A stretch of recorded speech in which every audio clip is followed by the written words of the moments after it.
This is National Educational Television, a program distributed by the Educational Television and Radio Center.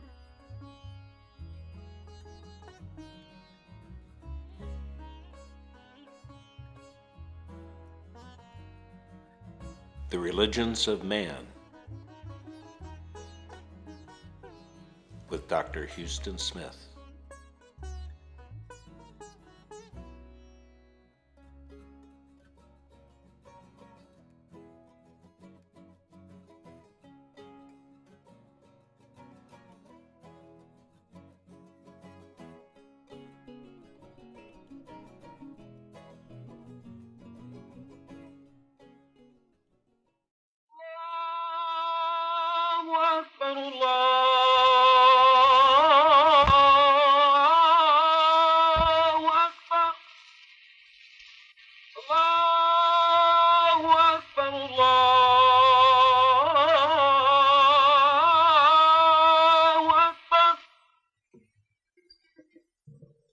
You have been listening to the call of a muezzin, a man who calls the faithful to prayer. 5 times a day throughout the Muslim world, this man mounts to the minaret of his mosque and, in a clear and penetrating voice, just as you have heard it, calls the faithful to prayer. God is most great. Come to prayer. There is no God but Allah. This is one of the most powerful calls in all the world. We tend to think of it as being heard in Arabia. Actually, however, the Muslim world extends far beyond that, over into Africa and actually a good deal further west than here depicted, up into Turkey, Iraq, Iran, Pakistan, and then on up northeast into the outlying provinces of China and far deep into Southeast Asia, Borneo, Sumatra, Indonesia. Throughout this entire area, this call is heard. It virtually blankets this entire territory 5 times a day, calling actually 1 out of every 7 men and women in the world today. Now, what does it call them to? Well, to prayer, of course, but deeper than that, it calls them to an entire way of life, an outlook on the world, on man, and on God, which shapes the life of the Muslim down to its minutest detail. Last week, we considered some of the basic ideas in this outlook. We noticed how it focused in the idea of Allah, the God, all-powerful yet merciful, farther than the farthest yet nearer to man than the vein of his neck. We noted how theoretically for every Muslim his life should be a constant outpouring of gratitude towards God translated into action and love for his fellow man. We noted how every Muslim regards his actions as under constant surveillance and judgment by God, so that he will be called and held accountable for his every deed on the day of judgment following this life. Those were some of the great underlying ideas of Islam which we attended to last time. Now this time, we want to move in on this religion to see what are the basic practices which it involves. And this is going to be comparatively simple. Simple because in comparison with other religions, Islam is remarkably explicit about what practices it expects of its adherents. Let me put the matter this way. Suppose I wanted to find out what a stranger's religion was, and I hired a private detective to shadow him.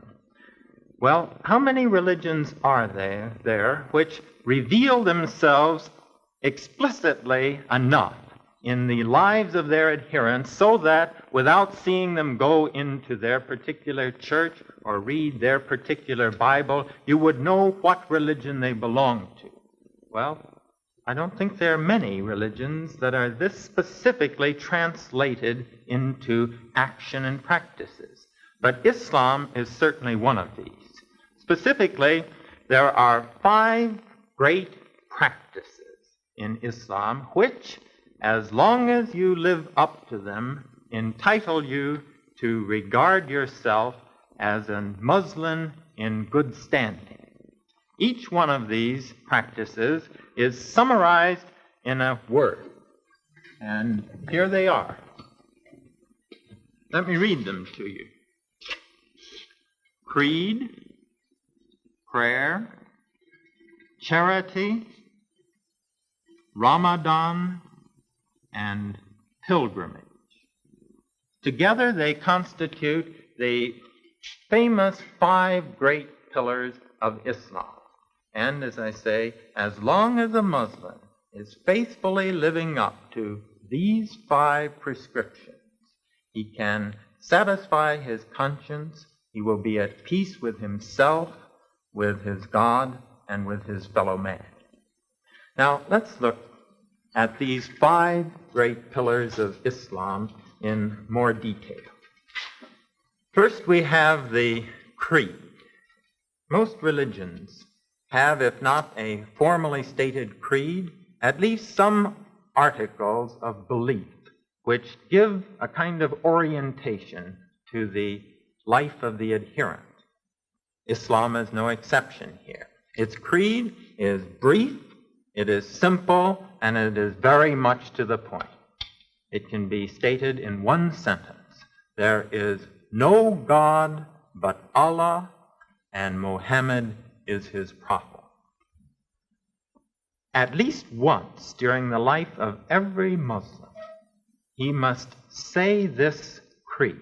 Actually, of course, he will in practice say it many times during the day, each day usually, but at least once in a lifetime he must say this creed slowly, correctly, thoughtfully, aloud, with full understanding and with deep conviction as to its truth.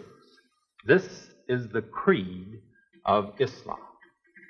The second great pillar is that of prayer. Now, when should a man pray? Even this is stated in Islam. It isn't left up to the individual whim of the believer.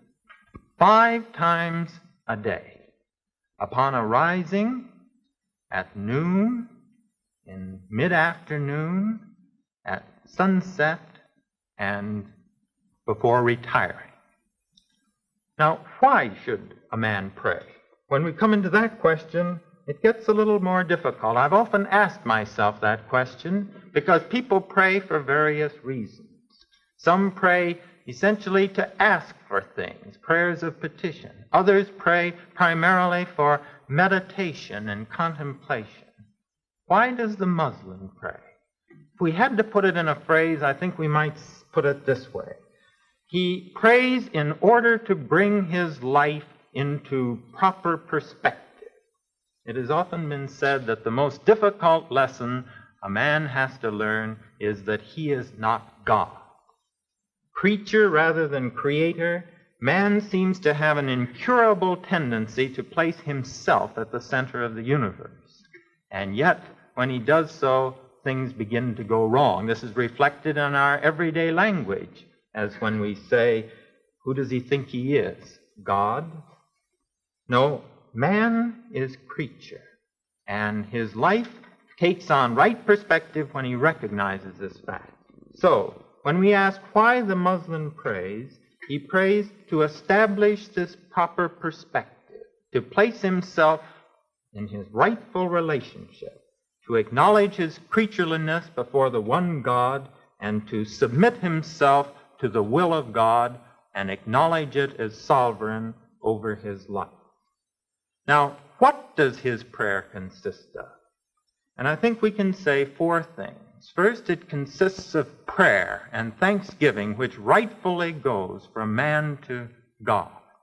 The Muslims say that a bird, every time it drinks a drop of water, lifts its eyes in gratitude towards heaven. Ideally, man too, every microsecond of his life, they will say, should be a life of praise and thanksgiving to his Creator. Well, actually, we slip away from this, but 5 times a day, at least, we should come back to praise and thanksgiving to God. Another element of prayer is to examine. One examines one's behavior. How has it been since the last time he prayed? And if there has been any wrongdoing, he then moves on to forgiveness and to ask for forgiveness and to resolve to do better. And then in the end, the prayer includes some petition for some problem which the life is facing.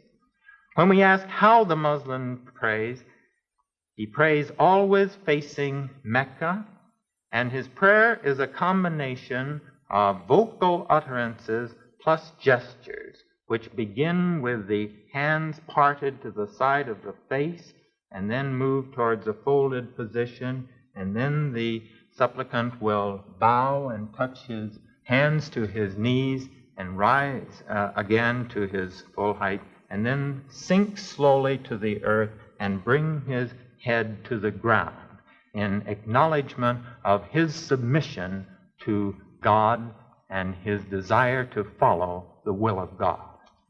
Prayer, then, is the second great pillar of Islam. Now, the third great pillar is charity. Material things are important in life, as we all know. They're very important. We also know that some people have more of these than others. Why? Well, Islam doesn't center on the philosophical question of why this is so. Rather, it turns itself to the practical question of what we should do about this situation. And their answer is that it is incumbent upon every man to help lift the burden of those who are less fortunate materially than he is. It may be some handicap, physical handicap, which prevents the person from working as others who are able-bodied can work. But whatever the reason, it is the duty of those who have to help lift the condition of those who have not. Now, again, one of the fascinating things is that Islam doesn't leave this in general terms. It goes on to state specifically how much you should do by way of help. And the figure that it arrives at is 2.5%. Well, this looks relatively bearable. We are used to a tithe, or 10% for charity in our own Western tradition. But actually, there is another aspect of this. The 2.5% is not simply of income, it is of all holdings. So at the end of every year, you total up your assets, and 2.5% of what you have must go to the poor. Now, who does it go to? Well, specifically, first, towards any relatives that you have who are in need. Second, to any neighbors. You see, the personal element comes in, and let me say in passing that all these gifts should be ideally, so to speak, in the form of an anonymous check, so you don't use this to build up the obligation of the other towards you. And then after your relatives and neighbors are taken care of, the wayfarer comes next. People who are on the move are often in need. We should do what we can to help them. And then finally, if there's any left over, then through public agencies who administer this, we can turn it over to them. Well, to us in the West, who are used to social insurance and various relief agencies which operate on vast scales, this may look very crude and inefficient. But we ought to keep in mind that before Mohammed there was nothing in this area. And instituting this rule of 2.5% of all one's holdings towards those who are less fortunate was truly a revolutionary economic measure. Now to the fourth great pillar. And this goes by a strange word to us, the word Ramadan. Actually, this is the name of a month in the Muslim calendar. It is the holy month of the Muslims, partly because it was during this month that Muhammad made his historic flight, the Hijra, from Mecca to Medina, and all Muslim history dates from that point, 622. Another reason is that it was in this month that the opening portions of the Quran were first given to Muhammad. Now, what does one do in observing this holy month?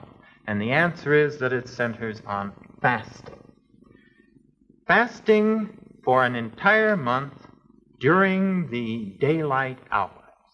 From the time that dawn breaks, that's even before the sun rises, from the time the dawn breaks to the time the sun sets, no water, no food must pass your lips. And Ramadan, I might add in passing, is a lunar month, so it rotates around the year. When this month falls in the winter, why, it's not so bad. But when it falls during the summer under the blistering sun and the desert sands, to go for this stretch of time with nothing passing the lips is quite a trick. Again, it's well that we ask ourselves, why? Why do they observe this? Well, fasting makes you think, as any of you who have done it will realize. It also underlines the dependence of man upon God. Man, as they say in the Quran, man is frail as a rose petal. But we have airs and pretensions. Fasting underlines our dependence upon God. And a final, very good reason, they say, is that it augments our compassion. Because only those who have been hungry can understand what hunger means. So after you have been hungry for these days every year, when you're approached by someone in need, you'll listen a little more carefully to his needs. Finally, the last of the great pillars is the pilgrimage. This isn't mandatory, but everyone who is physically able and economically able ideally should make one journey to Mecca, where the religion originated. This, they say, will increase one's devotion to the religion. But beyond this, there are also some supporting reasons. Indirectly, this pilgrimage will do two things. Again, it will emphasize the equality of man and man. Because when you go on this pilgrimage there, you strip off all your clothes, and clothes are such a neat indication of social status. You strip those off and you don instead two sheets, sheet-like garments. But the point is, everybody wears the same thing.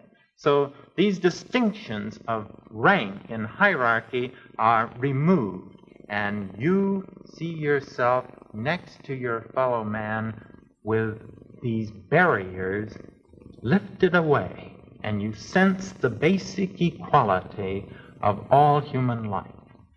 Another indirect value of this pilgrimage, they say, is that it is internationally helpful in international relations, because it brings together people from various countries, and it shows them that they have a loyalty which transcends the loyalties of the state, which divide men.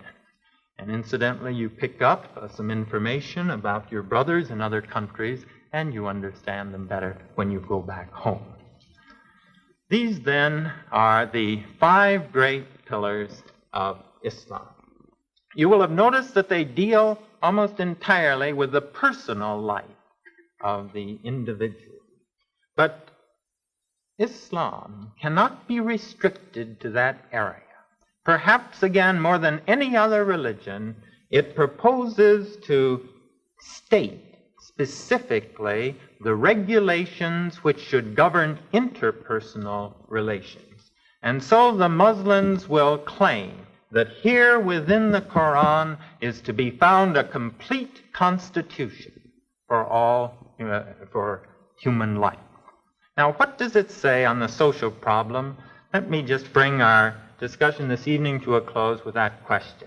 And I want to touch on 3 of the great areas of interpersonal relation. First, the economic. What does Islam say on this? The first great innovation it made in this area was inheritance laws. The great underlying principle of Muslim economics is to avoid vast concentrations of wealth and to keep the money circulating. One of the things they wanted to do then was to break up the large estates, the large holdings. And so Mohammed prescribed that there must be no primogeniture. The inheritance must be divided among all the children. And this works for distribution. A second principle of their economics, well, actually it's stated in one verse that there should be no interest charged on loans. That has been reinterpreted now to mean that the interest should not be charged if the loan is to a person in need. But if it's for a business purpose, that is set aside, and as long as the purpose is worthy, and the interest rate is not too high, this is allowed. But to people in need, no interest must be charged. And finally, in economics, there is the principle that unearned money is not your own. Theoretically, every time you lift a morsel of food to your mouth, you must ask yourself, have I contributed to the human enterprise sufficiently to deserve what I am eating now?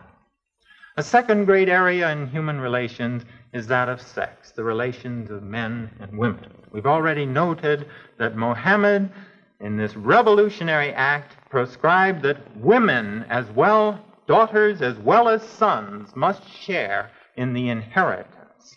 That was a great step up also, in the first place. But beyond this, he went on to say other things in this area. One is that wives must be limited to 4. Islam is often caricatured as advocating 4 wives and introducing polygamy. That, of course, is not true. It does not forbid polygamy, but what it does say is to introduce the ceiling of 4, and moreover, it adds this very important thing. It says that all wives must be treated equally. And any man who cannot live up to this not too simple injunction must confine himself to 1.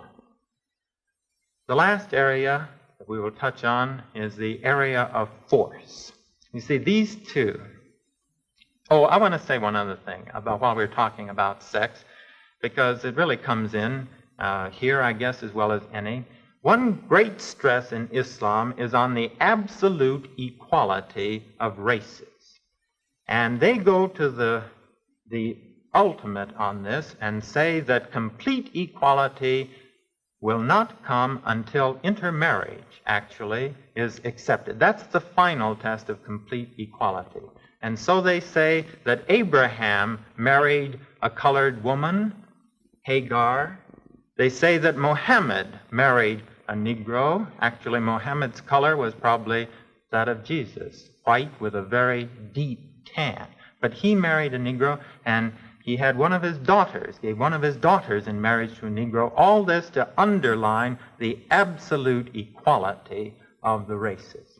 Well, now finally in the area of force, this, along with the matter of the wives, is of course where Islam has come in for great caricature in the West. One of my friends used to say, he was a Muslim missionary, he used to say that his, from Pakistan, that the average American conception of a Muslim that he had encountered was a man who marched with a sword in front of him, trailed by a whole string of wives. Well, these are the 2 areas of greatest misunderstanding, I think. In the area of force, this is what I think we have to say. First of all, Islam does not advocate that we turn the other cheek.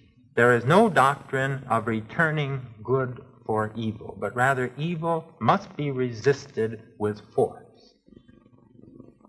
Moreover, there is, too, a concept of the jihad, the holy war, and anyone who loses his life in a holy war will surely go to heaven. But a holy war must involve 2 things. First, it must be a just war or a defensive war.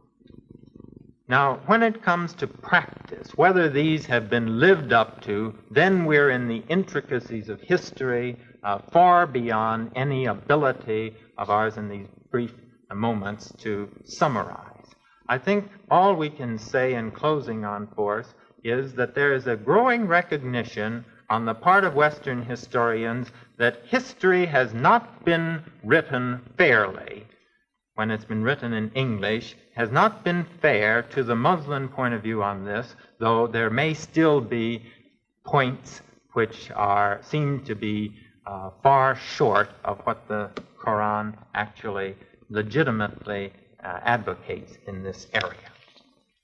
Well, this in briefest compass is the core of the practical content of Islam.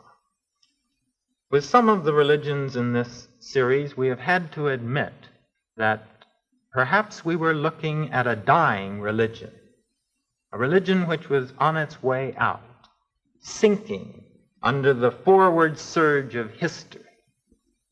Not so Islam. Youngest of the great religions of the world, this religion has about it the strength and the vigor of youth. It's not merely consolidating its position today, it is expanding. It's growing and growing very rapidly. Some think that it's the fastest growing religion in the world today. We open this evening with the muezzin's call to prayer, and I would like to close with this also. Some of you may never hear this call again in your life. On the other hand, if you should, I hope it will bring back to you some images.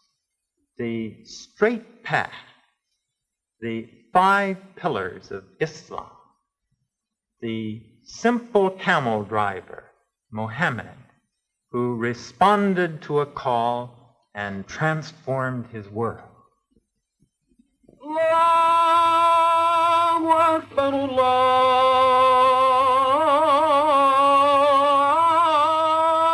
Akbar. God is most great. God is most great. Allahu Akbar, Allahu Akbar. I testify that there is no God but Allah. La ilaha illallah. I testify that Muhammad is the prophet of Allah. La ilaha illallah. Arise to pray. Arise to pray. أشهد أن محمدًا رسول الله. God is great. There is no God but Allah.